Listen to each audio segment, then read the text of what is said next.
iniciar a nossa aula de hoje, em oração. Oramos. Senhor Deus e Pai, louvamos o teu nome, agradecidos pela tua grande bondade, misericórdia, pelo teu cuidado das nossas vidas. Recebe a nossa oração, perdoa os nossos pecados, usa de bondade e misericórdia para conosco. Entregamos esta aula aos teus cuidados.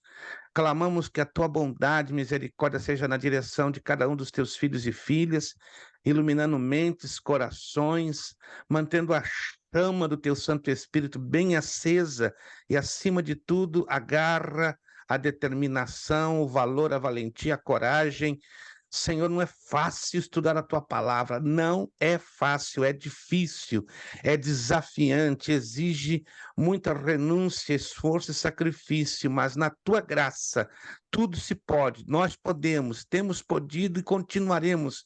E eu quero te pedir que a tua fortaleza seja sobre este grupo, para juntos chegarmos até o final. Louvamos o teu nome, agradecidos, pedimos o perdão dos nossos pecados e pedimos que teu Espírito abra as nossas mentes e corações a mim, me dando graça, humildade na ministração da tua palavra, e aos teus filhos, meu Deus, a unção fresca e a iluminação do teu Espírito sobre as mentes e corações. Obrigado. É a oração que nós fazemos agradecidos em o nome de Jesus. Amém. E amém. Está chegando o Ítalo Mateus. Maravilha. Ítalo Mateus, tá ali, tá chegando, irmã Ilana, mudou o panorama, tá bonito, irmã Ilana, gostei desse panorama, diferente, geralmente a senhora tá sempre pequenininha, mas hoje colocou para 8K, Meu marido graças... consertou meu computador. Olha só, né, tá explicado, né, tá zero bala, coisa boa, graças a Deus. Meus irmãos, Deus abençoe a todos vocês que estão aqui conosco, a paz do Senhor, graça e paz. Estamos na nossa quarta aula, né, de 6. Esta é a quarta aula da matéria Teologia do Obreiro. Hoje é terça-feira, 31 de outubro de 2023. Então, esta é a turma do curso básico em teologia das terças-feiras. Repito, esta é a quarta aula da nossa matéria Teologia do Obreiro. Temos, então, de hoje mais 2 aulas. A aula do dia 7 e do dia 14 de novembro com a nossa provinha, e dia 21 viramos a próxima nova matéria. Para quem não sabe, hoje é um dia de 2 datas, né? Uma data ruim e uma data muito boa. A data ruim, infelizmente, creio que todos sabem, hoje é comemorado Estados Unidos, Irlanda, Inglaterra e Brasil, o Dia das Bruxas, infelizmente, né? Um Halloween. Aqui na Flórida tá estranho aqui o negócio, né? Um tal de bateção na minha porta, campainha, já tive que colocar até uma plaquinha evangelizadora. Aqui nós não comemoramos Halloween, comemoramos a ressurreição de Jesus. Por favor, não nos incomode. Porque é muito, não sei na região de vocês, aqui está bem incomodativo, bem chatinho, né? Fui obrigado alguns minutos atrás descer ali e colocar na nossa porta um avisinho, né, para parar de tanto bater na porta e tocar na campainha. E o lado bom de hoje, que hoje são 506 anos da Reforma Protestante. Não sei se alguém sabe disso, né? Que no dia 31 de outubro de 1517, Martim Lutero, né, colocou na porta do Palácio de Wittenberg, no sul da Alemanha, um pergaminho contendo as 95 teses que deu o pontapé inicial da Reforma Protestante. Tive o privilégio, né, de há 34 anos atrás, visitar o Palácio de Wittenberg, ali na Alemanha, né? Um ponto turístico muito importante, né, para a história do cristianismo. Mas amém? Vamos então dar continuação à nossa aula.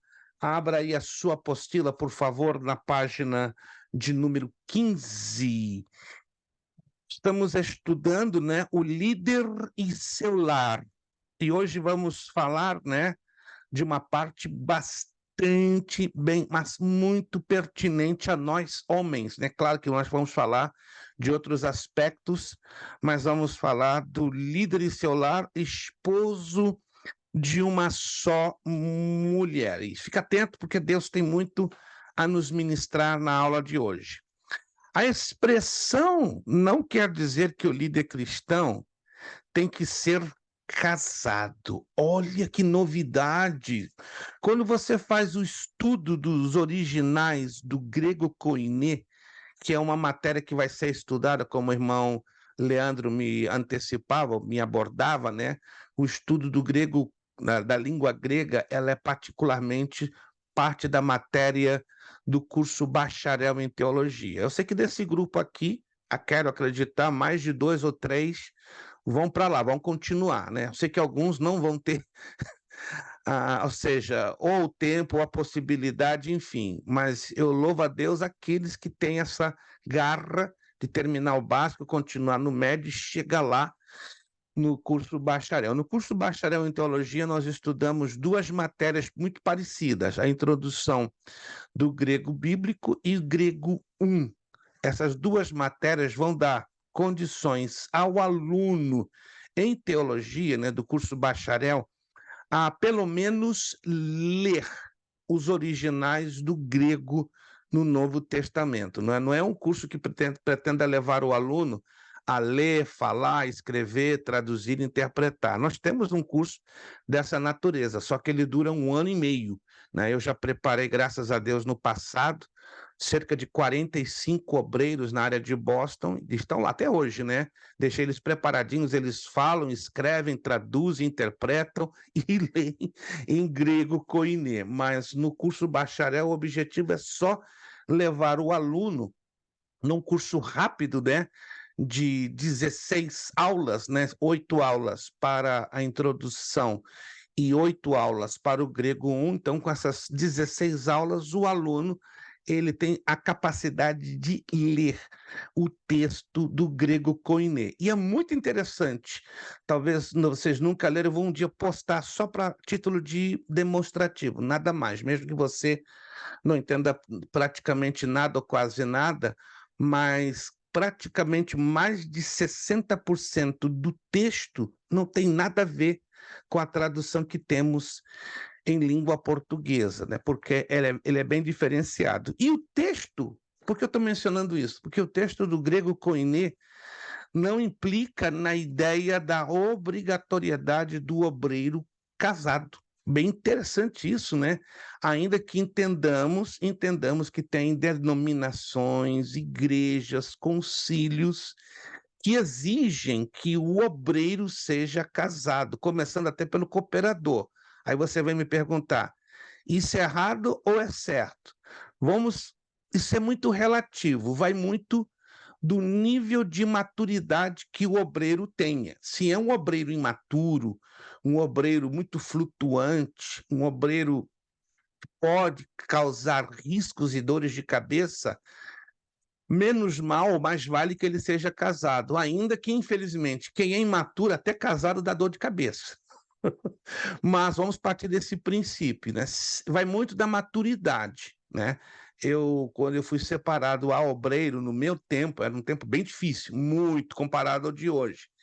E era raríssimo você ver diáconos e presbíteros solteiros, e ainda mais dentro das Assembleias de Deus, como eu fui membro por muitos anos nas Assembleias de Deus, né? Mas eu fui, na minha época, nos anos 80, um dos primeiros diáconos e presbíteros solteiros dentro das Assembleias de Deus. Só que tinha um detalhe, eu era supervisionado constantemente, não fazia nada sem ter na minha cola o supervisor, certo? Então, mas hoje em dia, repito, ainda existem igrejas que exigem com que o obreiro seja casado. Não é errado, repito uma vez mais, não é errado, é apenas um sistema de segurança, de prevenção, de cautela e até mesmo de proteção para o ministério. Em se tratando de dirigente de igreja, aí sim, embora a Bíblia não tenha uma ordenança, por uma questão de referência de família. Alguém está me acompanhando? Um obreiro dirigente de igreja, solteiro, que referência ele tem para a família? Nenhuma, absolutamente nenhuma. Então, se está dirigindo uma igreja, uma congregação, sim, por uma questão de coerência, para que ele seja uma referência de família, aí sim a recomendação é que esteja casado. Mas o texto em si que nós estamos avaliando não quer dizer que o líder cristão necessariamente tenha que ser casado. Agora, isso aqui, ó, significa sim que ele tem que ser puro e se casado, deve ser absolutamente fiel à sua mulher. É preciso lembrar que esta recomendação foi feita num tempo em que a poligamia era muito comum. Se você fizer um estudo a fundo do pano de fundo, do panorama histórico da igreja em Éfeso, ali na Ásia Menor, atual Turquia, os maiores índices de poligamia ali eram praticados, inclusive entre cristãos. O quê? Sim, senhor. Muitos mundanos se convertiam e mantinham os laços de terem 2, 3, até 4 mulheres, que era um negócio complicado. E havia casos também de obreiros já convertidos, obviamente, que tinham 2 e até 3 mulheres. Diante desses gigantescos desafios, o Espírito Santo leva Paulo a deixar essa declaração: esposo de uma só mulher. Continuando aqui na apostila. Muitos conversos ao cristianismo eram de procedência pagã, como acabei de falar, e praticantes da poligamia. Havia judeus que admitiam, olha só que coisa, em nossos dias as leis e os códigos de moral não permitem a poligamia, mas os casos furtivos ou públicos de infidelidade conjugal e de concubinato se multiplicam. Não sei se vocês estão informados. Existe um estado americano, isto aqui nos nossos Estados Unidos, que tolera, não estou dizendo que admite, mas tolera a poligamia. Alguém sabe que estado é este e por quê? Só tem um estado americano que tolera a poligamia. Idaho. Mas quando, hein? Idaho. Não. Utah? Oh, Utah. Utah. Por causa do quê? Dos Mormons. Mormon. A Igreja de Jesus Cristo e os seus santos dos últimos dias, né, como é conhecido, a Igreja Mormon, ela tolera a poligamia, né? Eu conheço vários pastores mormons, né? Líderes do mormonismo, sobretudo lá em Salt Lake City, que é a capital do estado de Utah, que são casados com 3 mulheres. Aí você pergunta, isso tem legalidade a nível federal? Resposta, não. Olha só tem legalidade dentro do estado de Utah. Estranho, sim, senhor. Porque nesse país, você sabe, tem as leis federais e as leis estaduais. Então, os que praticam a poligamia em Utah, ela é reconhecida, entre aspas, dentro do estado de Utah. Mas se sai fora, o camarada sai com as suas 3 mulheres em outro estado, não vai ser considerado um contraventor. Alguém está entendendo? É um negócio estranho demais, muito estranho. Então, está se batalhando no Congresso americano uma maneira de anular essa tolerância no estado de Utah, porque isso é uma cultura, é uma cultura. Não se combate muito pesado em cima por uma razão. Ó, essa é a razão. Porque 80% do dinheiro que rola dentro do estado de Utah, sabe de onde vem? Do bolso dos Mormons. A riqueza do estado de Utah vem diretamente do bolso dos Mormons. Então, se o governo federal, até mesmo estadual, entra de frente contra esse costume estranho da poligamia, pode que haveria um sangramento das finanças. Então, há um interesse tanto financeiro como também político. É complicada a coisa, é super complicado, mas, fora isso, os países árabes, né, praticam a poligamia, nos países ocidentais não é comum, não é nada normal, mas na igreja em Éfeso, aonde Paulo colocou Timóteo como pastor, sim. O Pastor, cinema... Sim, deixa eu fazer uma pergunta. Esses faça. casamentos lá no estado de Utah, eles Hum. são, tipo assim, a poligamia é permitido, mas no civil ou apenas casamentos, assim, de boca a boca, de contrato, mas não dentro da lei civil? Lá funciona a lei civil, mas a tolerância ela é regional, compreende, Abissai? Ela é restrita. Isso é interessante, né? Se fala Estados Unidos da América. Já ouviu falar? Mas de unidos não tem nada, porque cada estado tem o seu próprio conjunto de leis. Em alguns casos, as leis estaduais falam mais alto do que as leis federais. Claro, em contrapartida, nós temos um conjunto de leis federais que falam, por outro lado, mais alto, tem mais poder de influência do que as leis estaduais, como, por exemplo, a questão da carteira de motorista. Só para teres uma ideia, não existe uma lei federal que cubra os 50 estados dizendo o que é obrigatório e o que não é obrigatório, porque o governo federal deixa livre, entendeu? Que cada estado gerencie a questão da carteira de motorista. Por isso que hoje nós temos aí, né, Massachusetts, Connecticut, New Hampshire liberando a carteira para indocumentados. Aqui não existe isso. E aqui, como é um estado muito republicano, aqui ainda vai demorar um pouco. New Hampshire é muito republicano e cedeu, mas aqui é muito duro, é como semelhante ao E o Texas, Jersey também, pastor.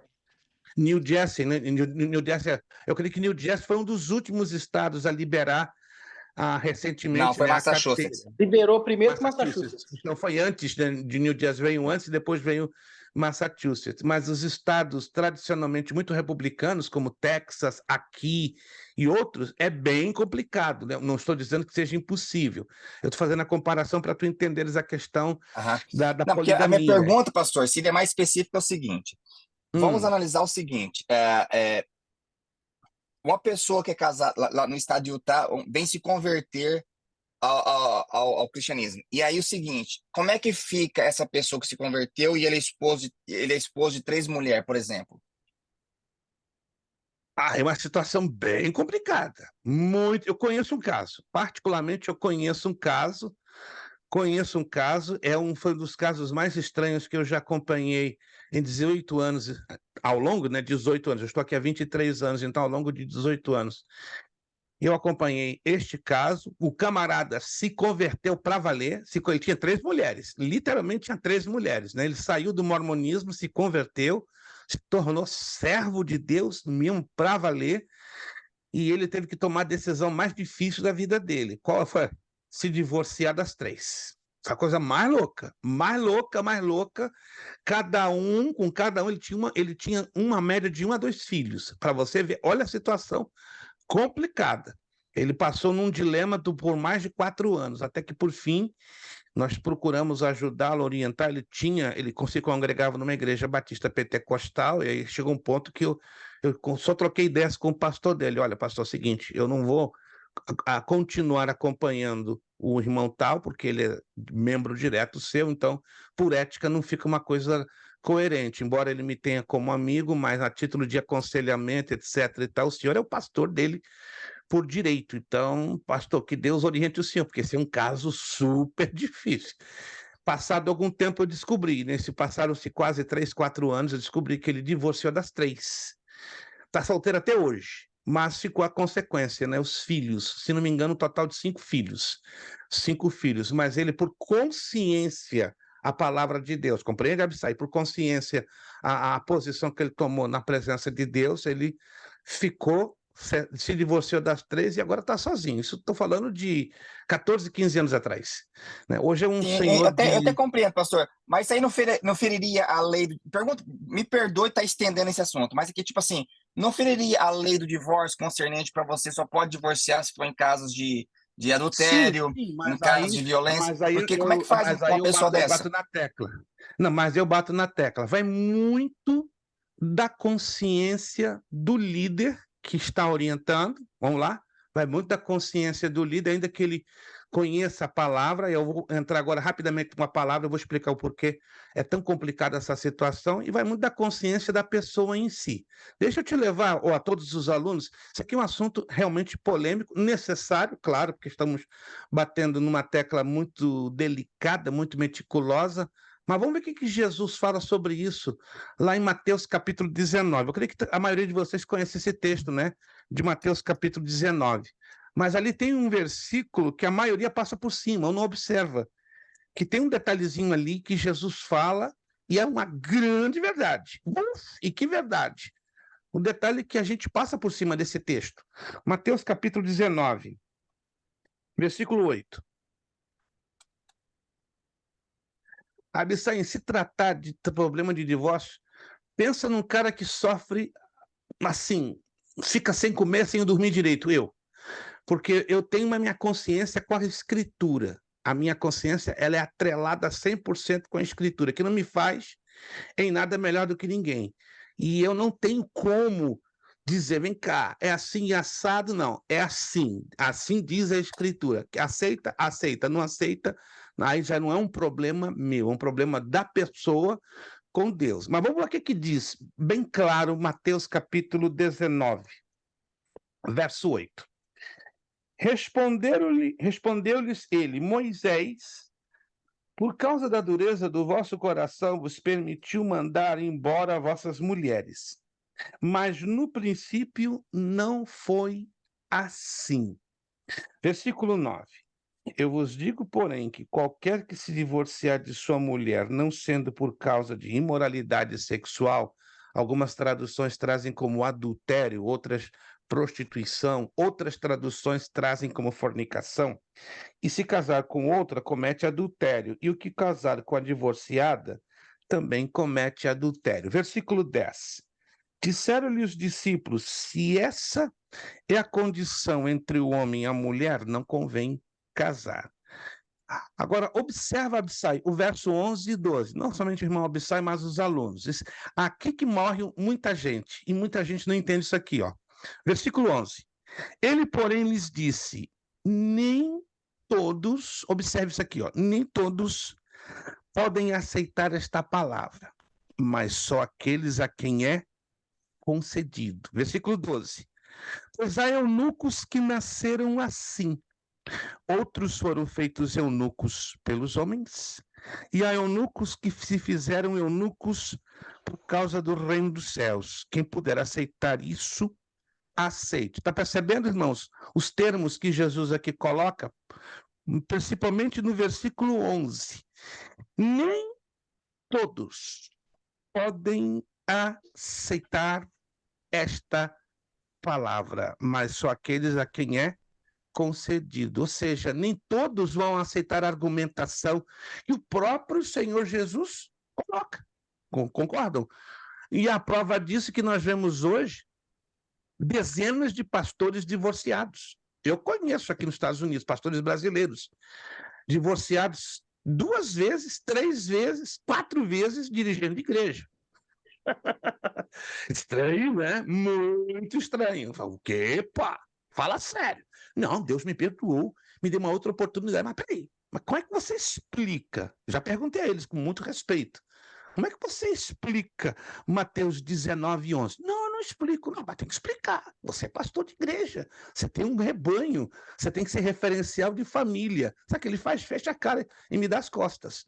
Não tem argumentação. É exatamente o que Jesus falou. Nem todos podem aceitar esta palavra. Mas só aqueles a quem é concedido. Aí Jesus faz uma comparação. Me acompanhe nessa comparação no versículo 12. Olha que interessante como Jesus trabalha com uma alegoria.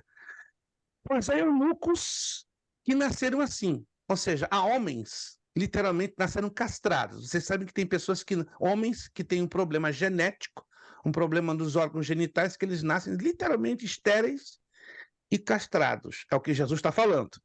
Depois, o segundo tipo de pessoa. Outros foram feitos eunucos pelos homens. São aqueles que guardavam os haréns das mulheres, né? Para um homem ficar guardando um harém de mulheres, claro, não tem como ele ser um homem normal, ele tem que ser literalmente castrado como um gato, para cortar o libido, né? O desejo sexual. Do contrário, é um desastre. Então, esse é o segundo caso que Jesus fala.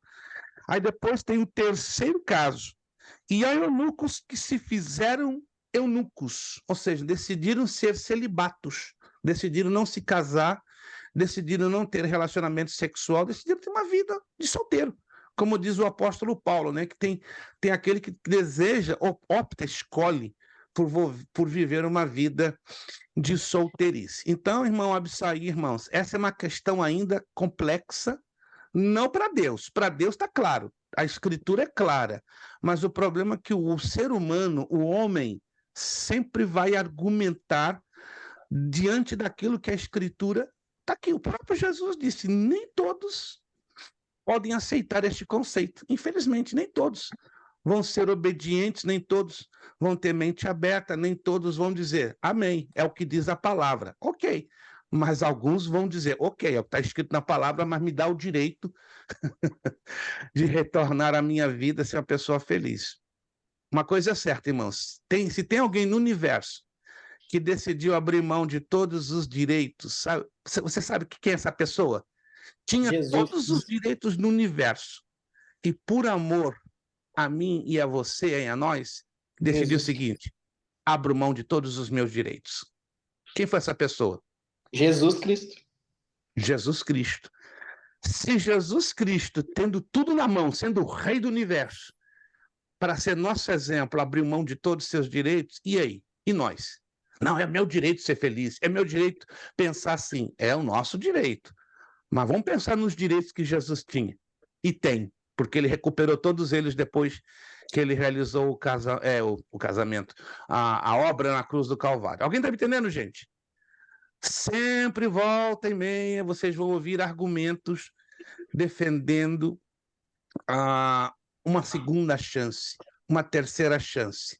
Mas eu bato na tecla que Jesus falou.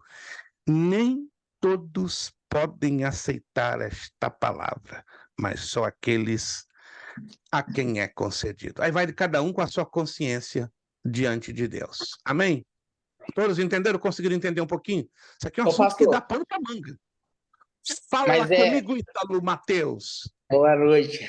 Mas eu creio que por ele ter sido mórmon, educado na educação mórmon, né? Na religião mórmon, ele foi perdoado sim, porque ele estava sendo enganado. Então, por um motivo assim, eu creio que Deus perdoou ele. Mas tu entendeste a situação dele? Ele, Entendi. depois que teve um encontro real com Jesus, a consciência dele ficou tão enraizada na palavra de Deus e o temor. Eu conheço ele, é um homem de um temor. Só de você conversar com ele 5 minutos, você fica impressionado. É um homem cheio de um temor de Deus impressionado, ao ponto que quando ele foi fazer o terceiro divórcio, tudo aconteceu em 6 meses. Ele chegou assim, pastor, eu tenho consciência do que eu fui. E eu tenho consciência do que eu sou em Cristo Jesus. Amém. E a minha consciência diz, eu prefiro viver sozinho. Viver sozinho. Eu sei que ninguém faz isso, mas eu quero viver para Cristo, porque a minha vida mudou da água para o vinho. Fiquei impressionado. Falei, uau! Se fosse outro, eu ia dizer, não, eu tenho o direito de refazer a minha vida com um 4º casamento. Mas não. E ele serve a Deus, ele é um homem de Deus, ele é dedicado, é um diácono hoje, dedicadíssimo à obra do Senhor. E tem um temor de Deus que, olha, eu tenho muito que aprender com este homem. Marco Aurélio se chama, meu Jesus, né? Mas é que tu falaste, eu tenho convicção também que Jesus perdoa tanto esse homem, que o mínimo que ele teve que devolver para Jesus é o seguinte, a minha fidelidade aos extremos. E a prova disso é que ele cortou todos os laços dos 3 casamentos e hoje ele só vive unicamente para servir ao Senhor. Cada um pensa, cada um lute pelos seus direitos, mas tem pessoas que decidiram entregar todos os seus direitos nas mãos de Cristo. É louvável? Eu entendo que sim. É louvável, mas aí cada um é cada um. Nós estamos aqui para determinar a cabeça das pessoas. Mas vamos lá. O cinema, a televisão, a literatura, os pseudos conselheiros matrimoniais têm contribuído muito para isto, ou seja, a degeneração do casamento. E que tragédia! Alguns crentes e mesmo líderes de igreja têm cedido às pressões e tentações. Não vamos entrar assim em muitos detalhes, mas existem hoje, né, como já falei, igrejas, convenções, denominações que permitem com toda liberdade divórcio a 2 por 3, né? Ou pastores que podem se casar 2, 3, até 4 vezes. Mas cada um deles, obviamente, vão prestar contas diante de Deus por causa das suas consciências. Vamos lá, página 16. Veja nas passagens seguintes, olha só, a seriedade com que a Bíblia trata deste assunto. Há muitas outras, mas o espaço aqui nos permite citar estas. Jó 31, 1:12. Só resumindo, para você entender esses textos. Jó era um homem íntegro, me anote aqui, ó, íntegro, reto, temente a Deus e se desviava do mal. Vamos parar para pensar? Passamos a vida inteira servindo a Deus e lutamos para sermos íntegros. Concordam comigo? Lutamos, mas lutamos 24 horas para sermos íntegros. Lutamos 24 horas para sermos retos. Lutamos por pesado para sermos temente a Deus e desviar-nos do mal. Aí a minha pergunta: será que somos parecidinhos ou iguaizinhos a Jó, vivendo as 4 características aqui mencionadas? Eu vou dizer por mim, não. Vamos parar para pensar, gente. É muito complicado, é difícil demais termos essas 4 qualidades. Se você disser, pastor, eu tenho as 4, então você vai ser o segundo Jó. Isso é muito fácil. Se você tem as 4 qualidades, irmão, você é digno de entrar na galeria dos heróis da fé. Você vai ser o segundo Jó. Por quê? Por isso que a Bíblia ela é enfática. Era homem íntegro, reto, temente a Deus, se desviava do mal. Ele tinha essas 4 qualidades ao mesmo tempo. E hoje, vamos parar para pensar, se passamos a vida inteira lutando para sermos íntegros, glória a Deus. Se lutamos a vida inteira para sermos retos, bendito seja o nome do Senhor. Se batalhamos pesado para sermos tementes a Deus, aleluia! Se estamos suando a camiseta há mais de 30 anos para nos desviarmos do mal, bendito seja o nome do Senhor. Mas vamos parar para pensar. É fácil vivermos essas 4 qualidades 24 horas por dia? Seja sincero. Nem um pouquinho. Nem um pouquinho. Então, este homem era digno de toda admiração. Mas ele também teve que fazer uma aliança, com o quê? Peraí, pastor, você está querendo dizer que uma grande parte dos nossos problemas começam aqui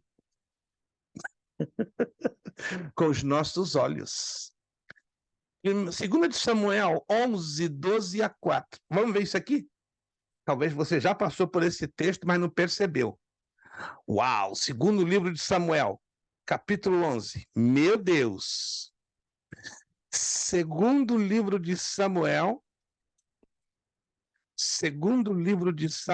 capítulo 11, do verso 2 ao verso 4. Segundo livro de Samuel, capítulo 2, do verso 4. Uma tarde, levantou-se Davi do seu leito e andava passeando no terraço do palácio real.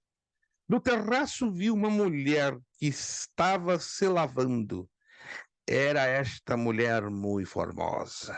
Davi mandou tomar informações sobre ela. Disseram-lhe: não é esta Batseba, filha de Eliã, mulher de Urias, o heteu? Verso 4. Então Davi enviou mensageiros para trazê-la. Ela veio e ele se deitou com ela. Ela já tinha se purificado da sua imundícia e então ela voltou para sua casa. Essa história todos nós conhecemos, não é verdade? Todos nós temos consciência, ou pelo menos um conhecimento básico do que foi essa história que se constituiu uma grande tragédia para a família de um homem, que foi Davi, sua família, não é? E para a nação de Israel. Mas a minha pergunta: aonde foi o problema, basicamente? Aqui. Mas antes que o problema começasse aqui, preste atenção, o problema começou aqui. Por que o problema começou aqui? Antes disso acontecer, o que estava acontecendo como pano de fundo na nação de Israel? Alguém se lembra?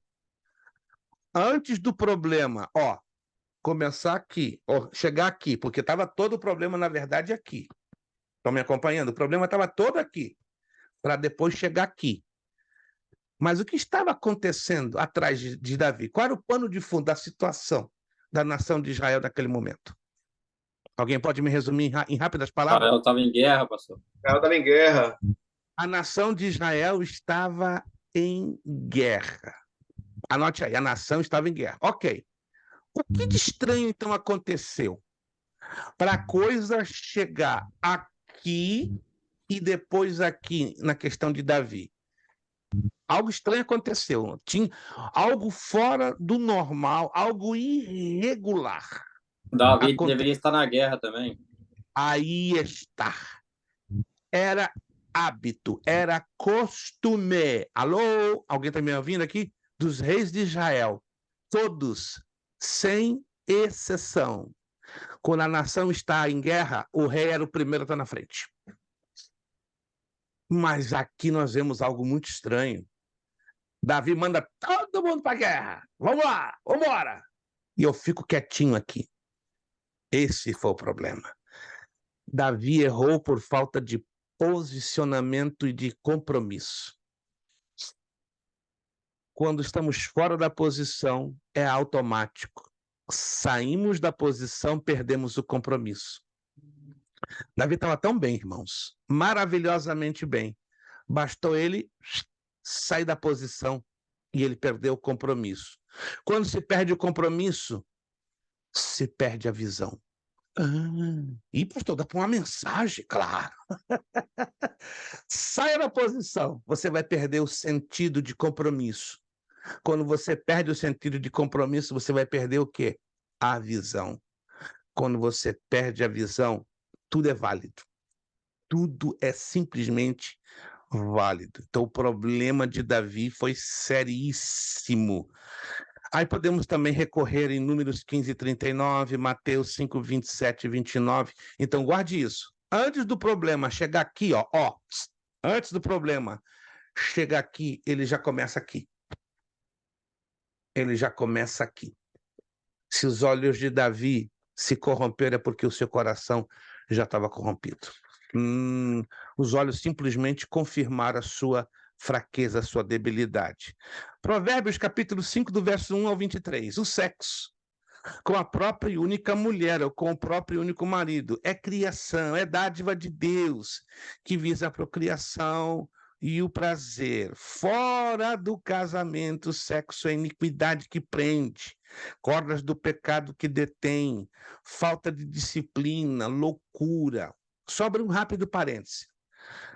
Casamento não é só uma união física. Guarde isso aqui, casamento é isso aqui apenas. Casamento, na visão de Deus e da Bíblia, é uma união espiritual. E anote o que eu vou lhe dizer, porque eu posso lhe provar isso dentro do livro de Provérbios e dentro do livro de Eclesiastes. Quando ocorre o divórcio, há uma ruptura não de dois corpos, há uma ruptura de duas almas e dois espíritos. Como é que é? Não é à toa que a Bíblia usa aquela linguagem, né? E quando um homem e uma mulher se unirem, serão uma só carne. Mas o texto hebraico ele é mais profundo. Serão uma única existência. E essa existência envolve a trindade do homem, espírito, alma e corpo. Analisa comigo, isso aqui é sério que eu estou falando, analisa comigo. Nenhum casal de divorciado volta a ter a mesma estrutura espiritual e emocional de antes. Pode dizer, eu estou recuperado, eu me recuperei, eu me refiz, eu restaurei a minha vida. Engano. Lá no fundo, ainda está uma ferida. E o único que pode fechá-la completamente é o Senhor Jesus. Mas na maioria dos casos, 99% dos casos, fica um vazio, fica algo estranho lá dentro, porque houve o quê? uma ruptura, não somente de dois corpos, mas de duas almas e de dois espíritos. Então, o sexo é um elemento muito poderoso no mundo físico e no mundo espiritual. Aproxima aqui de mim, ó.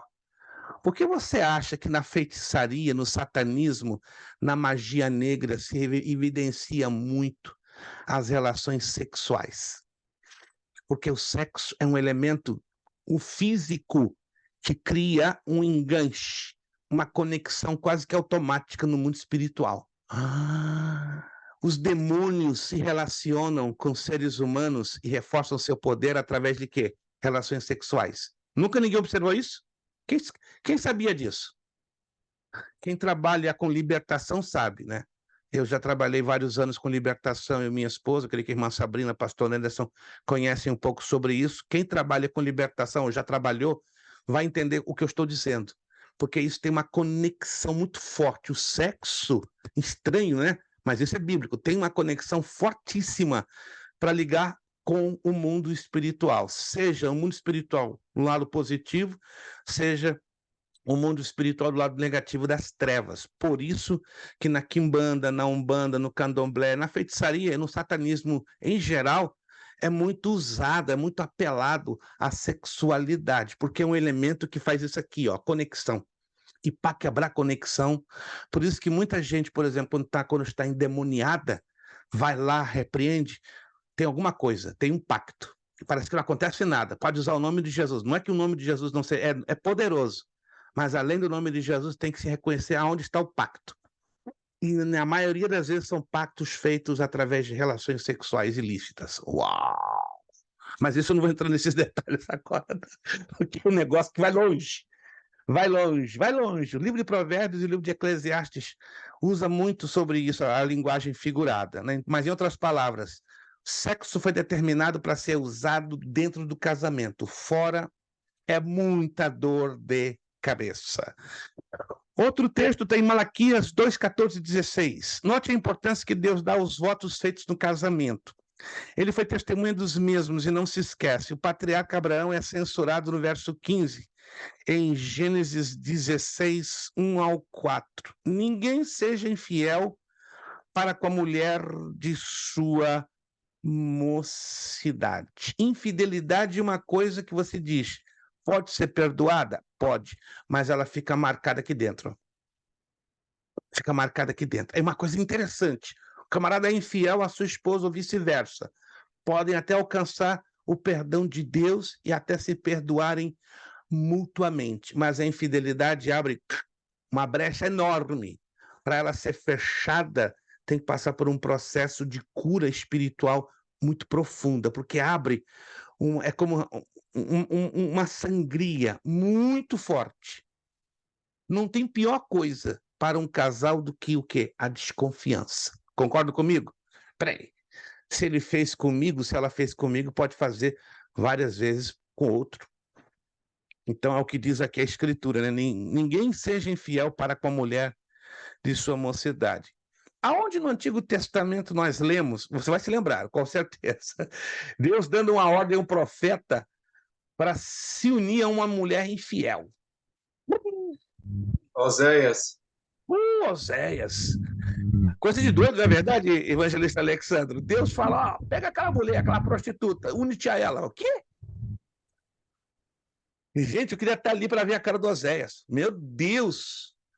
Oséias deve ter dado uns 3 parafusos, mas obedeceu. Obedeceu, gente!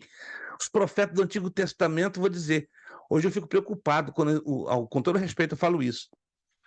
Vem os pregadores cheios de fogo. Eu sou profeta de Deus nessa noite. É? Está disposto a obedecer para se casar com uma prostituta? Está disposto a obedecer a Deus a ponto de cair na cova dos leões? Hoje os camaradas falam, eu sou profeta de Deus nessa noite. É, mas profeta do Antigo Testamento era homem macho. Tinha muita garra, tinha muita convicção da sua intimidade com Deus. E hoje, com todo respeito, irmãos, não estou falando isso para discriminar ninguém. Hoje eu vejo alguns muita arrogância. Eu sou profeta de Deus nessa noite. Precisa dizer isso? Não. Simplesmente é o porta-voz da Escritura. Parece que ele usa essa expressão para intimidar a audiência, para... aquele é um santo homem de Deus. Não precisa você se exibir para dizer que é um santo homem de Deus. As suas atitudes de humildade, de graça, de dependência vão dizer se você é um santo homem de Deus ou uma santa mulher de Deus. Não precisa a gente colocar o nosso cartãozinho de visitas para impressionar as pessoas, né? O problema é que hoje nós vivemos numa sociedade evangélica, não são todos, graças a Deus, mas alguns vivem de muito sensacionalismo e aplauso para a promoção da sua própria imagem pessoal. Não se esquecendo, claro, que a imagem que tem que ser promovida é a imagem do Evangelho. E o nome que tem que ser promovido, qual é? Jesus Cristo, porque é necessário que ele cresça e, que eu diminua. Vamos lá, vamos lá. Alguns passos preventivos. A Bíblia nos ensina. Pastor, peraí, como é que eu posso, então, ser esposo de uma só mulher? Como é que eu posso ser fiel à minha mulher, ou fiel ao meu esposo? Porque vamos aqui entre nós, irmãos. Ninguém está imune de ser tentado, muito menos nós obreiros. Alô? Alguém está me entendendo? Ninguém. O último que eu ouvi dizer isso, né? Eu me garanto.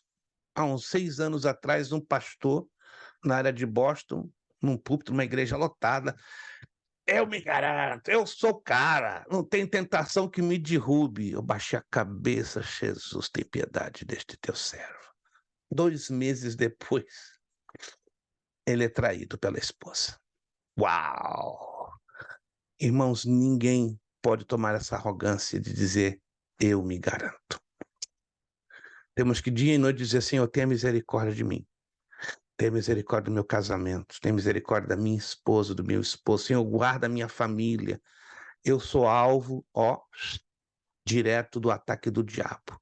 Porque quando o diabo destrói a mim ou a você como família, ele destrói a minha casa. E destruindo a minha casa, ele destrói a igreja. Alguém está me entendendo, gente? O alvo do diabo, o alvo preferido do diabo é acabar com o meu, o seu, o nosso casamento. Porque acabando com o nosso casamento, acaba com a tua casa, acaba com a tua família, acaba com a igreja do Senhor. Que Deus tenha misericórdia de nós. Nenhum de nós aqui somos melhores do que ninguém. Mas a Bíblia nos dá passos preventivos. Esses dias, um pastor, quando soube, né? Falo isso com muita humildade e muito temor de Deus. Quantos anos o senhor tem de casado, pastor? Graças a Deus. Com muita misericórdia, chegamos a 30. Ele ficou emocionado. 30? O senhor chegou a 30 anos de casado, mas por quê? Que tem alguma coisa sobrenatural? Pastor, eu estou no 2º casamento. Como é que é? Estou no 2º casamento. O meu primeiro durou 3. E o meu 2º casamento durou 9. E o senhor está no 30. Eu lhe invejo. Não diga nunca isso, me invejo. Mas eu louvo a Deus e agradeço que eu vejo que a mão dele que nos tem segurado, a mão dele tem nos sustentado. Isso não nos faz, irmãos, melhores do que ninguém, não é verdade? Não nos faz, porque passamos lutas, problemas, tentações, mas Deus é conosco. E quando aprendemos a depender 100% dele, ele batalha por nós. Quantos creem que Deus batalha pela sua família, pelo seu casamento? Mas nós temos que fazer a nossa parte. Temos que fazer a nossa parte, temos que fechar o cerco, temos que fechar todas as brechas. E como é que podemos fechar, biblicamente falando, todas as brechas? Está aqui, ó. Evite as fantasias sexuais. É muito comum, quando eu vou dar o estudo para obreiros, ouvir isso aqui, ó. Ah, pastor, lá no passado, minha esposa era isso aqui, ó. Era uma bailarina. Hoje é um búfalo. Como assim um búfalo? Ó, pastor, ela era isso aqui. E hoje ela é isso aqui. Eu sinto saudades dela quando ela era isso aqui. Mas qual o seu problema? Às vezes eu vejo que Deus foi injusto comigo. Como injusto com o irmão? Porque minha esposa ganhou corpo. Mas qual o problema? E você? Você tá igual um galã de cinema? Você tá fininho? São os fatos da vida. O corpo do ser humano muda. E o que não pode mudar é o respeito. o amor, a comunhão, a amizade com seu cônjuge. É muito fácil falar. Estão entendendo aonde eu estou levando a conversa? Obreiros que têm fantasias sexuais. Olham para aquela irmãzinha. Olha só que maravilha, pastor. Olha só que coisa. Ei, tá falando isso na minha frente? A sua esposa está do seu lado? Toma um pouco de vergonha na sua cara. Mas tem obreiros que, infelizmente, fantasiam dessa maneira. E eu tenho acompanhado obreiros que hoje estão no buraco, começando a falar abertamente. E aquela ali, ó. Como também a esposa falando, olha só aquele homem, parece um boi, um porco, de tão grande que tá, misericórdia. Agora, olha aquele obreiro ali, está repreendido. Está falando com quem? Não, fantasias sexuais. Só de você falar, de pensar, já está tendo problemas. De falar, então, você está dando legalidade ao diabo. Alô, presta atenção. Só de falar, verbalizar, nós estamos dando legalidade. Como é que você pode provar isso? Efésios 4, 27, 28 e 29. Que não saia da nossa boca palavra torpe, palavra que abra no mundo espiritual legalidade para Satanás. A Bíblia diz que só de nós olharmos para uma mulher com intenção impura, o que já estamos fazendo? Disse Jesus. Alguém se lembra? Já se adulteramos. Já está adulterando. Rapaz, imagine falando. Ou aquela irmãzinha, bem que podia ser minha esposa. Peraí, rapaz. Ei, irmão, ei, irmã. Quando falamos, liberamos a palavra, já estamos dando uma legalidade impressionante para o diabo. Aí o diabo começa, agora sim, agora eu vou trabalhar. E ele trabalha rápido. Que Deus guarde os nossos lábios e os nossos pensamentos. Que Deus nos livre de fantasias sexuais, porque isso é um passo para o buraco. Letra B, página 17. Se estiver namorando ou noivando, se você está namorando ou noivando, não sei quando, lembre-se de que Deus preservou o sexo para o casamento. Hoje parece que tudo é válido em algumas igrejas. Eu conheço um pastor em Massachusetts, não vou dizer o nome dele por respeito, ele tem um programa numa FM local que ele diz rasgadamente: irmã, se você ama o seu namorado, o seu noivo, não é pecado você ter relações sexuais com ele, tem a aprovação de Deus. Aonde você me prova isso? Ele usa 2 textos isolados das Escrituras. Esse homem tem uma audiência, não vou dizer a rádio. Ele tem um programa no horário nobre. Impressionante. Já estive com ele pessoalmente alguns anos atrás e fiz a seguinte pergunta: meu irmão, como é que fica a sua consciência em falar isso para os jovens? Os dias, os tempos mudaram. O irmão está atrasado. Eu estou atrasado? Claro, porque o irmão é do tempo do ronca. Eu, tempo do ronca, com muita honra. Com muita honra. Então a palavra é do tempo do ronca. A Bíblia é do tempo do ronca. A Bíblia é antiquada. Se não tem pastores hoje, vocês estão sabendo disso, né? Tem pastores que estão se unindo para reescreverem a Bíblia. Alguém está sabendo disso? Já tem um grupão de pastores no Brasil e aqui nos Estados Unidos que estão se reunindo para reescrever a Bíblia. Gente, é o mesmo demônio que usou a boca do atual Papa, né? Que a Bíblia está defasada, a Bíblia está desatualizada, que ela tem que ser reescrita. Então esse demônio está na boca do Papa atual e na boca de alguns pastores. Que Deus tenha misericórdia, irmãos. Quando um casal está namorando ou noivando, tem que lutar muito para se preservarem até o fim.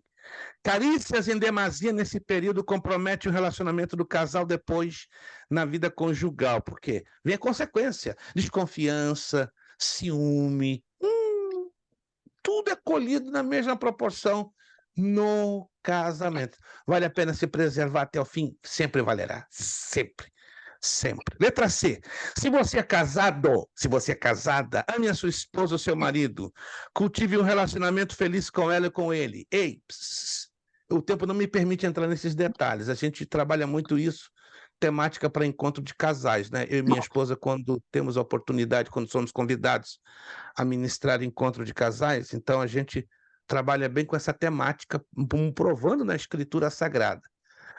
Biblicamente, quem sabe qual é a razão do nosso casamento. Eu me caso, você se casa por qual razão, aos olhos da Bíblia? Aos olhos, vamos lá, se alguém consegue imaginar, está na Escritura, bem claro. Para se tornar um. Além disso, Reprodução. além disso, Fazer o cônjuge feliz. isso! 50 pontinhos para o evangelista Alexandro. Eu não me caso para me fazer feliz. Eu me caso para fazer ela feliz.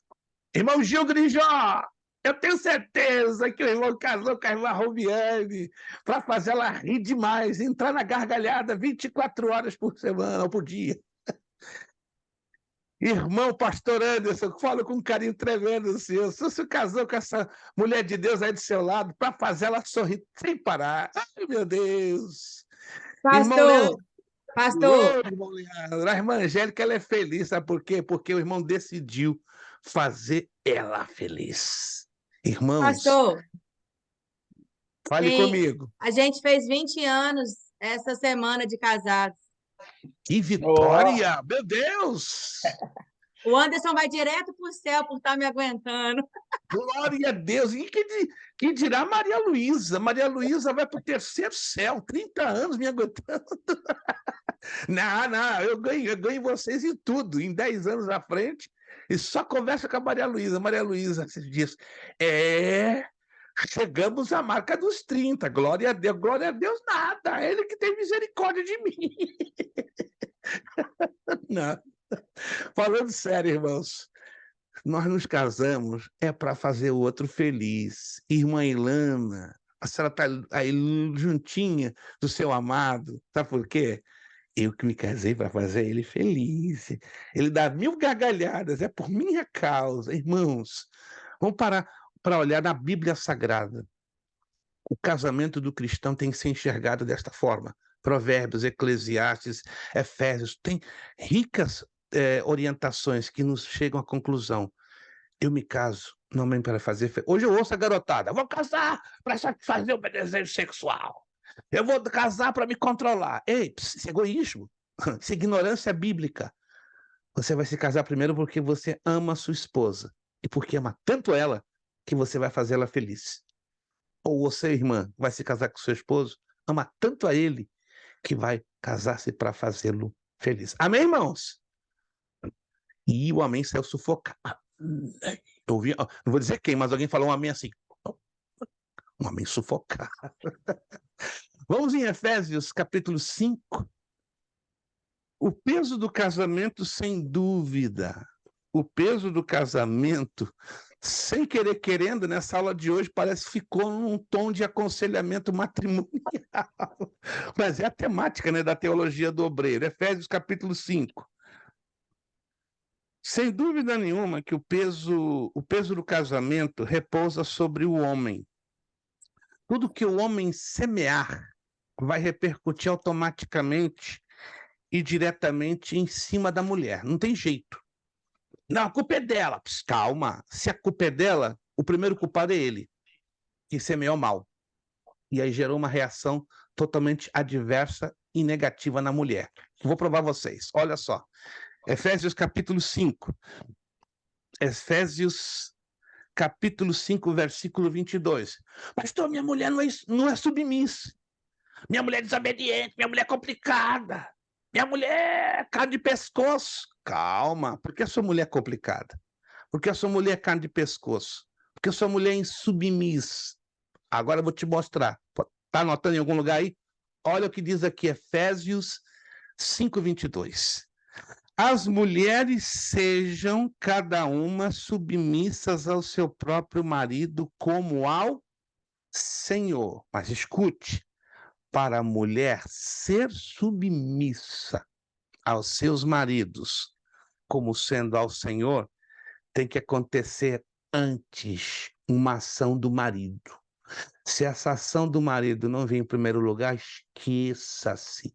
Sua esposa não vai ser submissa a você, ao Senhor, nem em 2 séculos. Que ação é essa? Verso 23, escute. Pois o marido é o cabeça da mulher, como também Cristo é o cabeça da igreja, sendo ele próprio salvador do corpo. O homem é o sacerdote da casa, é o sacerdote espiritual.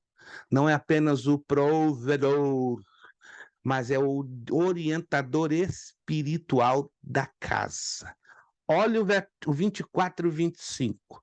De sorte que, assim como a igreja, olha, analisa comigo, isso aqui é sério, assim como a igreja está sujeita a Cristo, assim também as mulheres estejam em tudo sujeitas a seus maridos. Mas, pastor, peraí, só está cobrando de mim, de mulher, que sou mulher? Calma, você está se precipitando.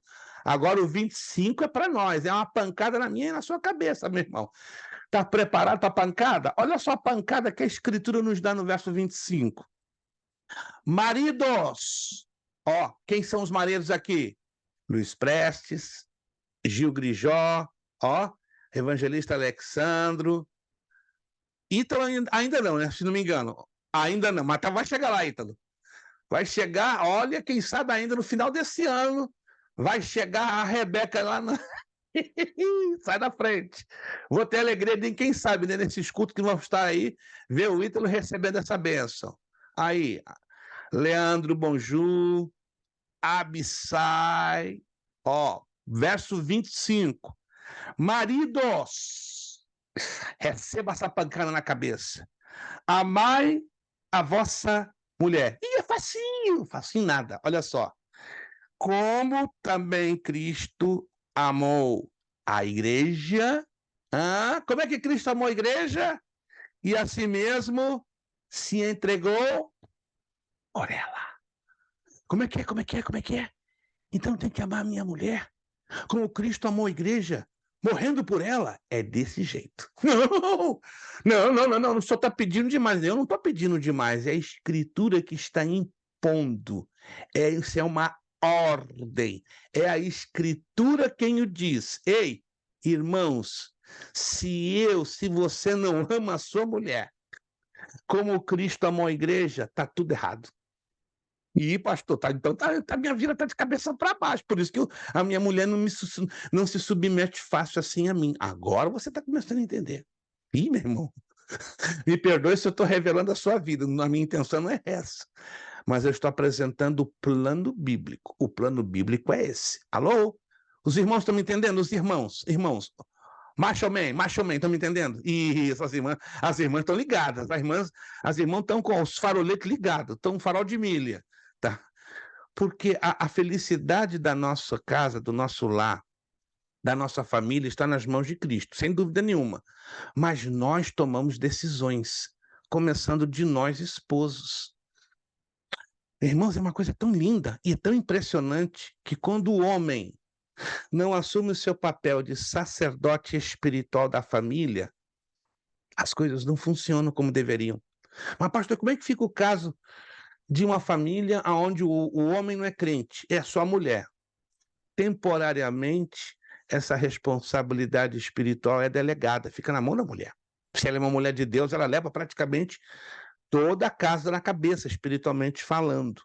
Mas se a esposa tem um homem crente e esse homem não assume o seu papel de sacerdote, aí dá problema. Grave. E se reflete não apenas no casamento, mas se reflete nos filhos. Alguém está me entendendo, gente?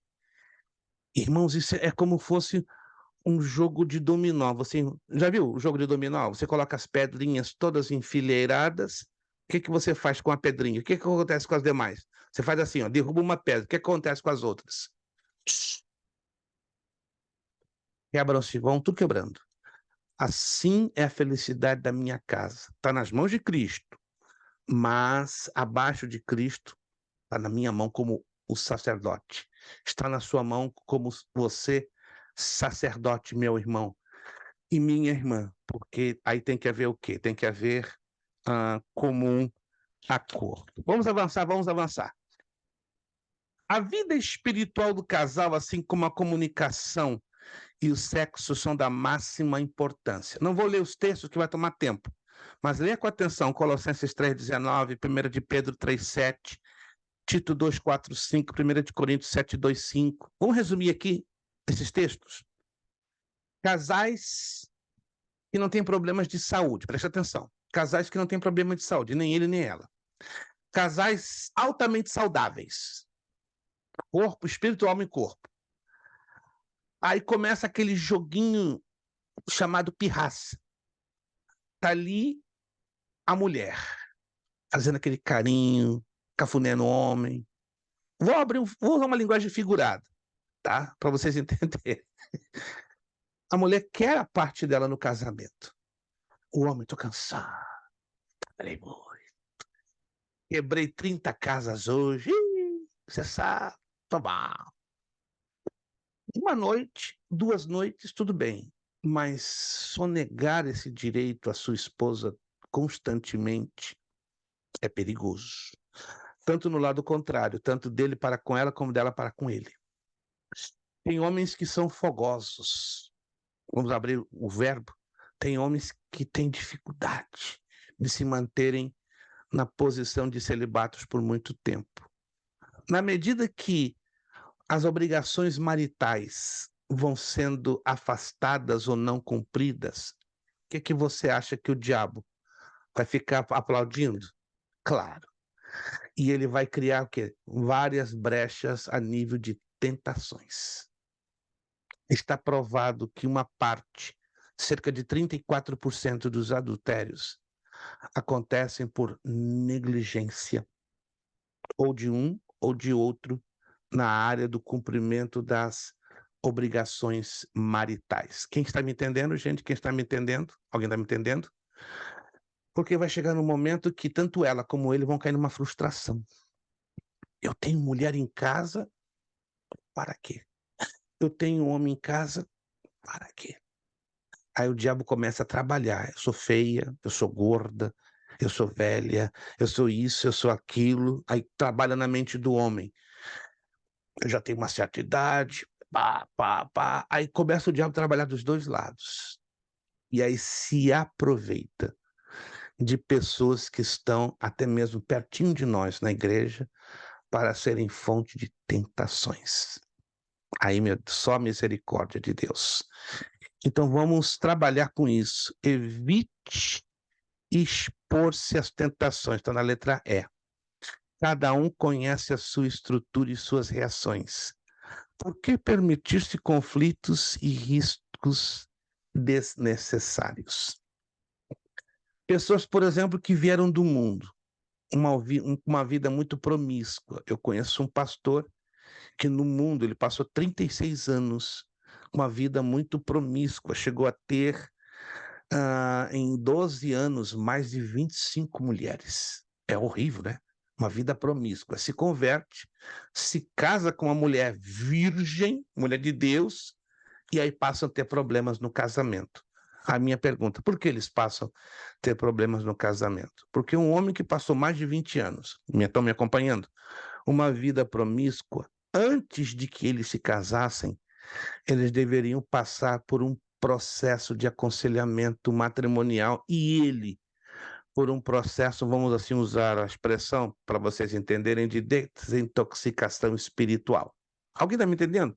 Ele veio de um processo muito longo do mundo, muito longo do mundo. Ainda que convertido, quem garante ou quem garantiria que eles teriam uma vida matrimonial normal? Tanto que não tiveram. Chegaram bem perto de uma separação, se Deus não usasse um casal que interviesse e trabalhasse com um casal durante 10 anos seguidos. Foi muito sofrimento. Chegaram a ter 3 filhos e as crianças sofreram vários traumas, muitas brigas, muitos conflitos, tudo por causa de que não houve um cuidado junto a ele, porque ele teve, repito, uma vida promíscua, muito tempo no mundo, certo? E isso é fatal, isso se reflete no casamento. A pessoa que se converte com esse passado, eu creio que Jesus perdoa, com certeza perdoa e até limpa determinados vestígios, mas é o tipo de pessoa que precisa ser acompanhada, ter cuidados. É a mesma coisa uma pessoa 20 anos nas drogas, marihuana, crack, cocaína, LSD, você pensa que ela vai sair das drogas e ficar curadinha radicalmente do dia para a noite? Não. A conversão, em alguns casos, eu já vi Jesus limpar a pessoa automaticamente. Já vi vários casos. Mas há outros casos que Jesus decide não limpar como camarada automaticamente. É tudo um processo. E aí, nesse processo, cada um de nós que passamos ou chegamos a passar por esse processo, precisamos de ajuda. Ninguém, irmãos, na vida espiritual caminha sozinho. Sempre precisa de ajuda, sempre vai precisar de ajuda. E a questão das tentações é uma delas. Se o camarada, por exemplo, teve uma vida promíscua, com muito sexo ilícito, evitar toda fonte que vai excitá-lo. Se o camarada teve uma vida atolado das drogas, evitar toda e qualquer situação que o tente para as drogas. E assim por diante. Vamos ser sinceros? Quem de vocês conhece o que mais pode lhe tentar ou não? Vamos lá. Quantos aqui? Se eu sei que tal e tal e tal coisa é uma situação que pode me levar a uma tentação, eu vou ser louco de me expor diante disto constantemente? Não, jamais. Jamais. É igual uma pessoa quando se queima, pega com queimaduras de 3º e 2º grau. Ela só de ver o fogo começa a chorar. Então nós temos que aprender a não nos expor a tentações partindo do princípio, eu sei quem eu sou e eu sei o que pode me levar a uma queda. Letra F. Fortaleça-se com um estudo regular da Bíblia, com orações constantes e participação na adoração da igreja. Que coisa linda, gente. Pastor, Uma das razões que nos congregamos é para isso, é para adorar a Deus, primeiramente. Segundo, para termos uma vida de oração a nível congregacional e estimularmos-nos também a vida de oração devocional. Eu tenho que ter o meu tempo de oração com Deus. Tem uns que só decidem ter esse tempo de oração na igreja e that's it. Não, não funciona. Temos que ter dos dois lados, congregacional e o nosso tempo de oração devocional. E estudar a Bíblia. Irmãos, tem cristãos que pegam a Bíblia só no dia do culto. É estranho, né? Ou no dia da escola teológica. Eu tenho 2 alunos que são obreiros, um diácono e um evangelista. E eles já confessaram, pastor, eu só pego na Bíblia no dia da aula. Eu falei, quê? Eu fico quieto, porque eu não sou o pastor dele, vou dizer o quê? Mas me dá vontade de dar uma conversinha com o pastor. Vem cá, o seu obreiro que está debaixo da sua responsabilidade já confessou, só pega a Bíblia no dia da aula da escola teológica. Mas deixa quieto, eu não quero me envolver em problemas, porque eu já tenho problemas de sobra, entrar nesse pormenor é muito complicado. Então, estes são os passos preventivos. Antes de nós passarmos para a próxima parte, ela está muito ligada com a parte anterior. Pastor, Sim, fale. em relação ao sexo também, eu já tive estudos e outros pastores que me ministraram até em um encontro com Deus e elas ministraram e falaram que há troca de demônios, né, durante o sexo. Por isso que quando você tem a aliança, é uma aliança de sangue e há troca. Então, quanto mais parceiro, mais demônios vão se trocando, mais a pessoa vai ficando, uma palavra bem chula, né, carregada, e aquilo vai envolvendo, e o adultério acontece a mesma coisa. Você trai o esposo ou a esposa na rua, quando volta, aquilo há uma troca. Então, o sexo é uma coisa muito, muito, muito sagrada. Se a gente entendesse o nível de consagração que é o sexo, a gente não só tentaria fazer mais, né? Porque tudo acontece para a gente não fazer, mas a gente também, se a gente tivesse aprendido isso antes, né? Eu falo para a Angelina aqui, eu já dei essa aula para ela e ela tem 13 anos já, porque até no beijo tem DNA, e o beijo também é uma troca. Então, assim, imagina quantas bocas, né, na nossa ignorância a gente beijou e o que a gente já fez sem ter ensinamento dentro da palavra no que é, né?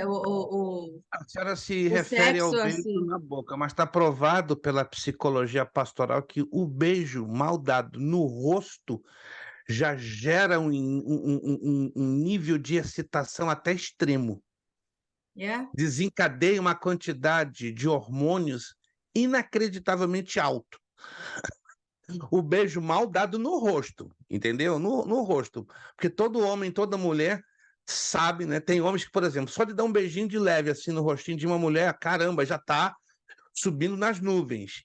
E já também tem uma mulher, embora interessante, né? O homem se excita por aquilo que ele vê. Isso é bem interessante. Alô, alguém está me entendendo? O homem se excita, abre o portal para o sexo ilícito, né? Ou até mesmo para a prática do sexo, pelo aquilo que ele vê. Viu, bum, excitou. A mulher pelo que ouve. É interessante.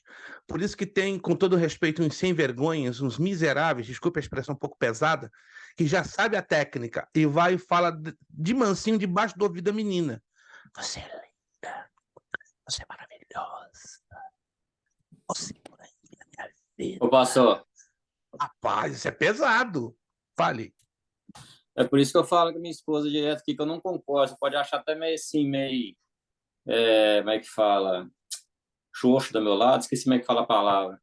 Eu não concordo de cumprimentar mulher ou amiga com esse negócio de dar a mão, dar 3 beijinhos ou abraço. Eu não concordo com isso, principalmente quando a mulher é casada ainda, entendeu? Yeah. Concordo com isso, não. Porque vamos evitar, irmãos, problemas. Não vale a pena evitar problemas com a questão da aparência do mal? Estender a Sim. mão mantendo uma certa distância. Pode ser até bem puritano. A pode mão ser... até que ok, mas esse negócio de 3 beijinhos, sei lá, Não, abracinho... tô fora. Tem uma irmã numa igreja, não vou dizer aonde, que ela, no que pastor, na frente da minha esposa, pastor, vem cá, para. Calma, minha irmã, calma. A primeira vez ela me dava não 3, me dava 6. E na frente da minha esposa. A minha esposa, o que tá vendo com essa mulher? Minha esposa não é ciumenta. O que tá vendo com essa... Calma, devagar. Deve ser nova convertida. E dito e feito, nova convertida. Aí eu tive que sentar com ela, com o esposo, orientar, mas essa mulher custou, entendeu? Depois da 8ª vez, ela parou. Oh, desculpa, mas é o hábito lá. Mas só tem que mudar esse hábito, porque isso pode gerar uma má impressão em pessoas que são, por natureza, o quê? Maldosas, e que vão se excitar facilmente. Então, esse negócio de 3 beijinhos, escute, não funciona. Que seja seu irmão, que seja seu pai, e ainda com muito respeito e cuidado com seu cunhado. E mesmo assim, um olho na missa e outro no padre, como dizia na linguagem popular. Mas, irmãos, é muito fácil abrir a guarda para uma pessoa ficar excitada. Vamos ser prudentes, vale a pena. A prudência, vale a pena guardarmos de toda a aparência do mal. Alguém está me entendendo, gente? Antes de entrarmos nessa parte, né, nós temos hoje alguns exercícios a corrigir, correto? Temos alguns exercícios ok. Eu vou usar mais 10 minutinhos, a gente vai usar 5 a 8 minutos para corrigir os exercícios. Alguma pergunta dentro desta abordagem que estamos fazendo, alguma dúvida, alguma colocação, que eu quero agora entrar numa parte que também vai ser muito delicada, né? Que governe bem a sua própria casa. Alguém tem alguma pergunta até aqui? Está tudo certinho por enquanto? Maravilha. 5.2, que governe bem a sua própria casa. O que quer dizer isto? Fala da administração espiritual e da administração material da casa. Se não houver essa boa administração, Paulo mesmo diz a Timóteo, não é apto para ser um obreiro. Não tem as credenciais para fazer a obra de Deus. Em nossos dias, mais e mais homens e mulheres estão confusos a respeito desta importante questão, o governo da casa. Há maridos tiranos, machistas, autoritários e aqueles que se curvam, se rendem e entregam o governo da casa. Olha só, cuidam do seu trabalho, às vezes nem isso, e deixam para a esposa o controle das finanças, das compras, dos horários e a criação e a educação dos filhos. Isso é muito cômodo, isso é muito confortável e trágico. Não importando o grau de submissão de sua mulher e obediência dos filhos, o marido e pai devem assumir plenamente a sua posição de cabeça e governar bem a sua casa. Esse bem certamente envolve, escute essa, amor, amizade, humildade, sabedoria, firmeza, presença, conhecimento bíblico e oração. Tem que ter todos esses ingredientes combinados e acordo. Não que o homem vai dizer, quem manda aqui sou eu sou o homem, eu sou o galo da casa. Não. Não existe essa de machista, existe a de assumir a posição confiada da parte de Deus para nós, de sacerdotes, que não implica sermos tiranos. Aí não se trata da tirania. Mas vamos lá. A ênfase dos textos parece estar sobre na educação dos filhos. Governe, criando os filhos sob disciplina com todo o respeito. 1 de Timóteo 3,4. Que tenha filhos crentes que não são acusados de dissolução, nem são insubordinados. Tito 6. A razão dessa exigência, no caso dos líderes da igreja, é simples. Pois se alguém não sabe governar a própria casa, como governará a igreja de Deus? Em outras palavras, irmãos, os filhos precisam ver nos pais, e principalmente no homem, no pai, a figura do sacerdote. Tem filhos que não veem essa figura, só veem na mãe. Isso é problemático demais. Então é necessário que o filho tenha a identificação paterna, ou seja, esse é meu pai. Porque geralmente o filho, ele associa a imagem do pai com a imagem do próprio Deus. Alô? Alguém sabia disso? Os filhos olham para nós pais e veem em nós a imagem de Deus. Se eu sou um pai negligente, um pai ausente, sabe que ele vai ter a imagem? O meu Deus é um Deus ausente e um Deus negligente. E como é que eu vou transmitir isso na igreja? Sendo líder, se dentro da minha própria casa eu não faço isso, junto dos meus filhos e junto da minha própria esposa. Isso é muito sério, irmãos. Tem muita gente à frente de igreja que não está cumprindo biblicamente esta normativa. Por isso eu estou aplaudindo a denominações, eu estou aplaudindo de pé e dando 50 mil glórias a denominações e concílios de igrejas que só estão separando obreiros depois de um crivo com a família. As Assembleias de Deus americanas e hispanas, de um tempo para cá, em alguns estados americanos, né, eles querem fazer uma coisa mais uniforme. Eles não estão separando evangelistas e pastores assim. Estão fazendo crivo com a família. Eles têm entrevista com a esposa do obreiro e com os filhos, e depois juntam para confrontar as versões. Se o grupo que está fazendo esse crivo chega à conclusão que não há o governo da casa, do homem, espiritualmente falando, sabe o que eles fazem? Meu irmão, você tem que passar por um curso de reeducação. E geralmente este curso, pelo menos na Convenção Americana das Assembleias de Deus, leva 8 meses. Você vai ficar 8 meses, 3 horas por semana, sendo reeducado a cuidar espiritualmente da sua esposa e dos seus filhos. Aí depois você passa por uma provinha prática para ver se você está apto para ser separado evangelista ou pastor. Uau! Isso acho lindo, porque é o que a Bíblia diz. Ou governa bem a casa ou não governa. Porque se não governar bem a casa, como é que vai governar a casa de Deus? Por isso que você vê muitas igrejas hoje de cabeça para baixo. Aí você vai descobrir de onde está vindo o problema. Da membresia? Tem problema na membresia? Claro que tem, claro. Mas se você for lá a fundo, você vai descobrir que o grosso, né, o caroção do problema, está onde? Na casa do obreiro, na família do obreiro, na relação do obreiro com seus filhos e com a sua esposa. E exatamente nesta falha cometida, não está governando adequadamente a sua própria casa, e consequentemente não vai governar bem a casa de Deus. Alguém está me entendendo, gente? É tudo uma consequência. A minha casa, a sua casa, alô, a minha casa, a sua casa, tem que ser a primeira igreja. Já fui pastor de igreja 5 vezes. Não desejo ser pela 6ª.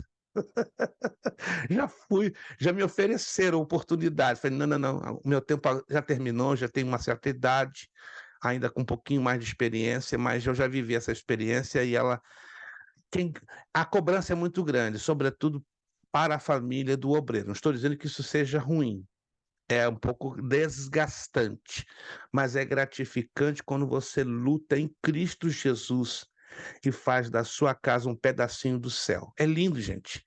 Quando a nossa casa é o pedacinho do céu e ela se torna a primeira igreja, porque se a nossa casa, com todos os problemas e falhas, se torna um pedacinho do céu e se torna a primeira igreja, ó, vai com firmeza e com fé, que a igreja vai ser o reflexo da sua casa. Amém?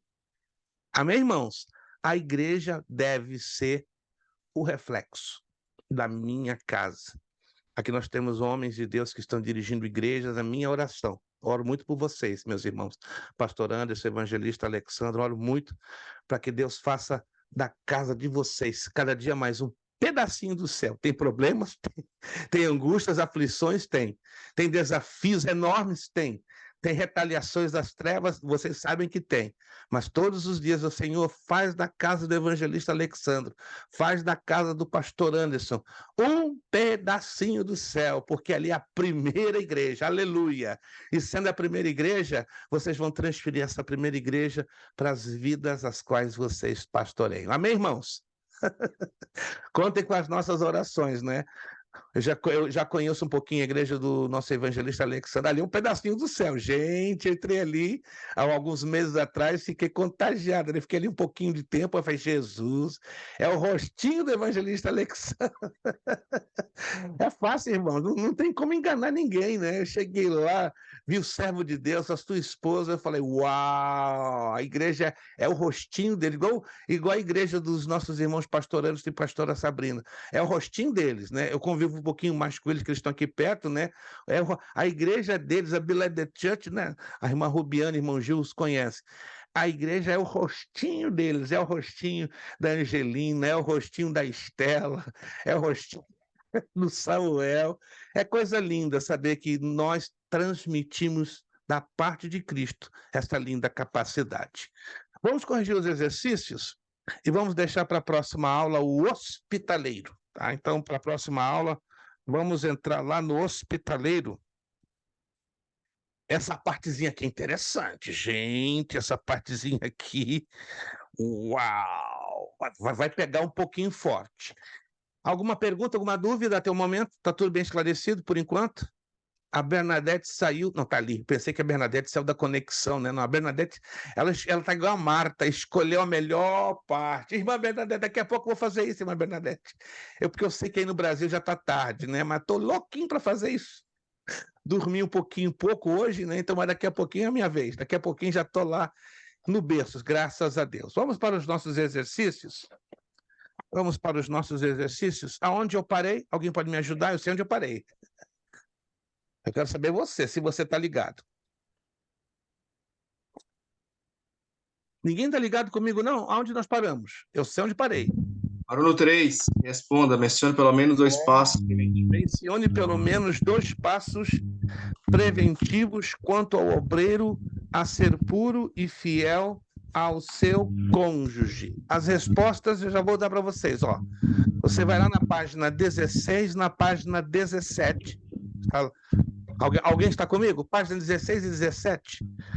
Entre a letra A e a letra F. Alguém está vendo ali? Página 16 e 17. Aí você escolhe 2. Alguém tá comigo, gente? Alguém está comigo? Você vai na página 16 e na página 17. Aí você escolhe ou a letra A ou a letra B, vão ser 2. Entre a letra A e a letra F, escolha 2. E aí coloque como resposta. Alguém está entendendo? Sim ou não? Isso. Escolha 2. Não coloque todas elas. A, B, C, D e F. Não. Escolha 2 e aí coloque como resposta. E aí está de bom tamanho. Vamos então fechar aqui a questão. Assinale ou relacione a coluna A com a coluna B. Eu vou dar as letras, preste atenção, eu vou dar as letras e vocês vão me dar os números. Vamos lá? Começando. Letra A, número?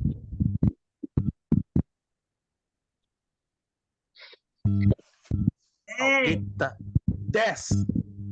Letra A, número 10. Letra B, qual número? 17. Só a irmã Sabrina, vocês vão deixar a irmã Sabrina triste no mundo. Ei, participem, por favor. Estão cansadinhos, eu sei, estão cansados. Chega nessa hora, estão pedindo um Red Bull para ficar de olho em pé. A10, B17, C.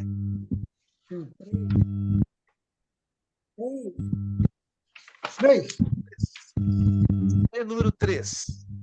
D de dado, qual é o número? A irmã Sabrina vai entrar em depressão, ela está sozinha. 18. Vou ganhar Isso, ela 100 tá pontos sozinha, hoje. gente. Ajuda a Vou irmã ficar Sabrina. isenta da prova. Ela está isenta da prova, ela está se autoproclamando isenta. Olha só, são igual esses obreiros que estão se auto-ungindo. Cuidado, irmã. Não entra nessa, não, que dá problema. Recapitulando, quem está dormindo, ó. A10, B17, C3, D. D o quê? 18. Qual é o número? 1. Letra F, qual seria o número? 13. É só ela mesmo. Vocês estão deixando a irmã Sabrina sozinha. Só por causa disso, ela não vai convidar vocês para um evento que vai ter aqui em Porto São Lúcio em novembro. Só de pirraça ela vai deixar vocês para trás. F13, G. 16. G, qual é o número? 16. 16. O homem de Deus com Falei com firmeza. Falou lá.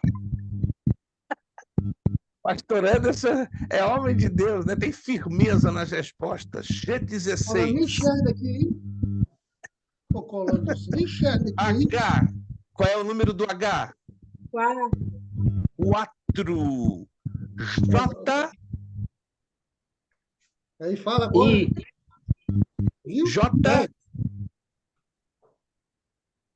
E Ninguém aí? se arrisca. E é 12. Pulou aí. 14. Aí 12. J14 e 12. Isso. Então vamos lá. G16, H4 e 12, J14. Já adiantei, que eu estou vendo que vocês estão muito devagar hoje.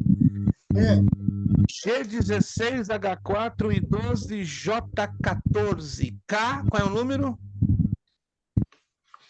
7. 7. L. Qual é o número do L? L. 22. L20. Vamos passar para L20. pequeno agora, pastor. L20. M. Qual o número do M? 15. M. N. Qual o número? 8. O. Qual é o número da letra O? 0. 9. O9. Letra P. Qual é o número? 11. 11. Já chegando no finalzinho. 7. Letra Q. Qual é o número? 7. 6. 6. Letra R. Qual é o número? 2. S. 27.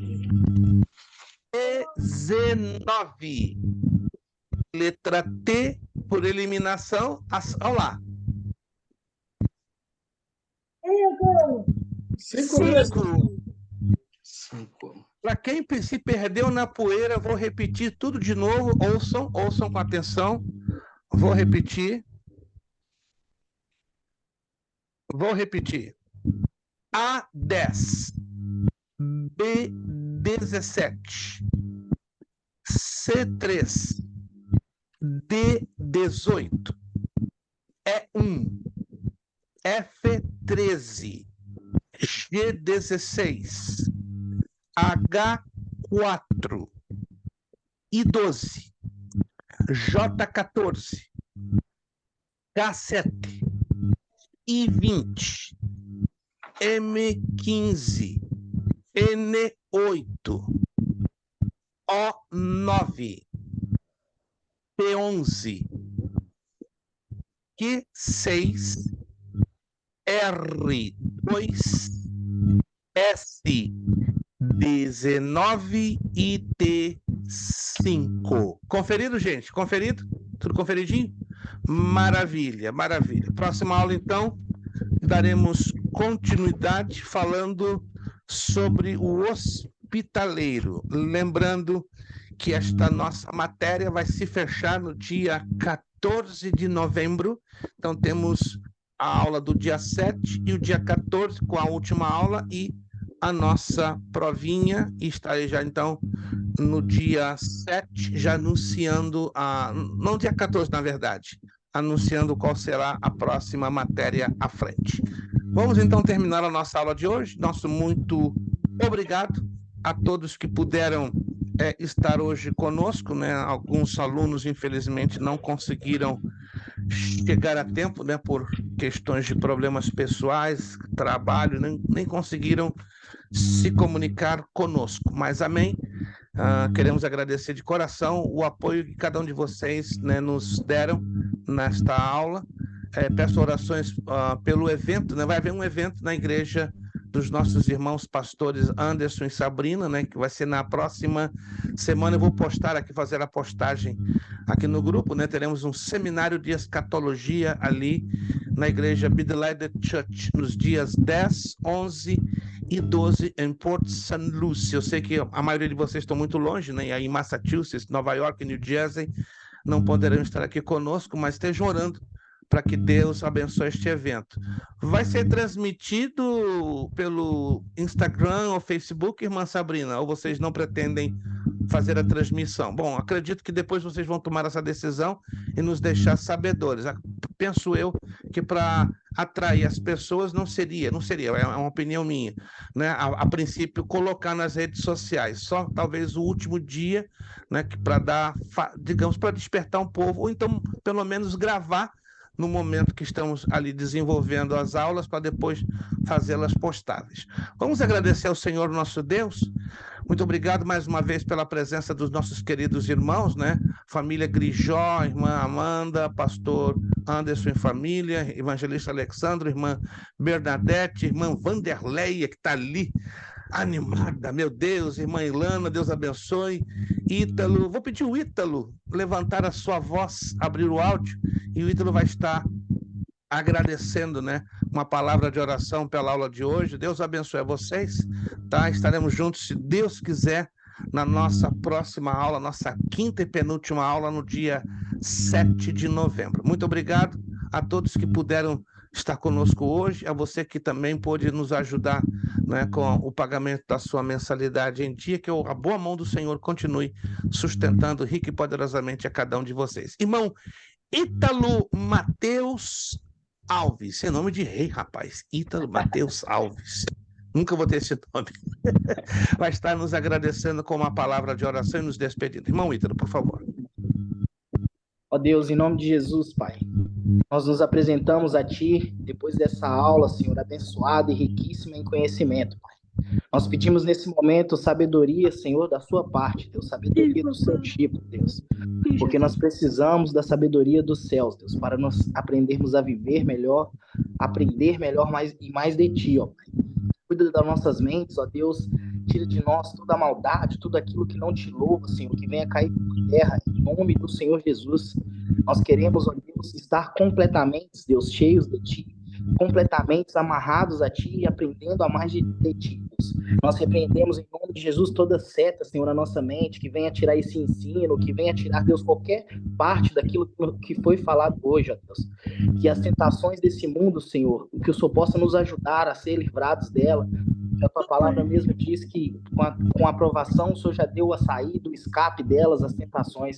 E nós cremos nisso, ó Deus. Em nome de Jesus, ó Pai. Abençoa a nossa mente, abençoa, Deus, o nosso professor, abençoa, Deus, os pastores aqui presentes, abençoa, Deus, os obreiros, aqueles que estão, Deus, iniciando a sua caminhada na fé e aqueles que já estão há mais tempo, ó Deus. Fortaleça-nos para que possamos fazer a tua obra com excelência, Deus, assim como o Senhor quer, assim como o Senhor requer, e é o que o Senhor merece, ó Pai. Nós não queremos fazer por nós mesmos, mas pelo que o Senhor merece em todo o nosso coração, Deus. Abençoa, Deus, a noite de cada um, que seja uma noite abençoada, e que essa aula, Deus, seja ponto de diferença na nossa vida, e que tudo que aquilo que for falado aqui, Deus, até o dia que chegarmos ao fim, Deus, das aulas, chegarmos ao fim dos cursos, que a gente venha aprender e aproveitar isso na nossa vida, em nome de Jesus, Deus. Assim é a minha oração, eu te agradeço, em nome de Jesus. Amém.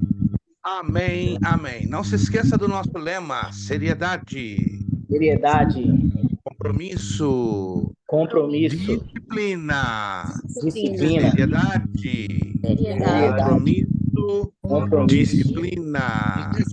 seriedade, compromisso, disciplina. É necessário que ele cresça. É necessário que ele cresça. É necessário que ele cresça e eu diminua. É necessário que ele cresça e eu diminua. E a Deus damos o quê? A honra, a glória e o poder. Deus os abençoe. Muito obrigado. Beijo no coração de cada um de vocês. Bom descanso, boa noite. Excelente semana. Dia 7, estamos aí voltando, permitindo o Senhor nosso Deus. A paz do Senhor a todos. Muito obrigado em o nome de Jesus. Obrigado a todos. Pai do Senhor. Foi arrebatado.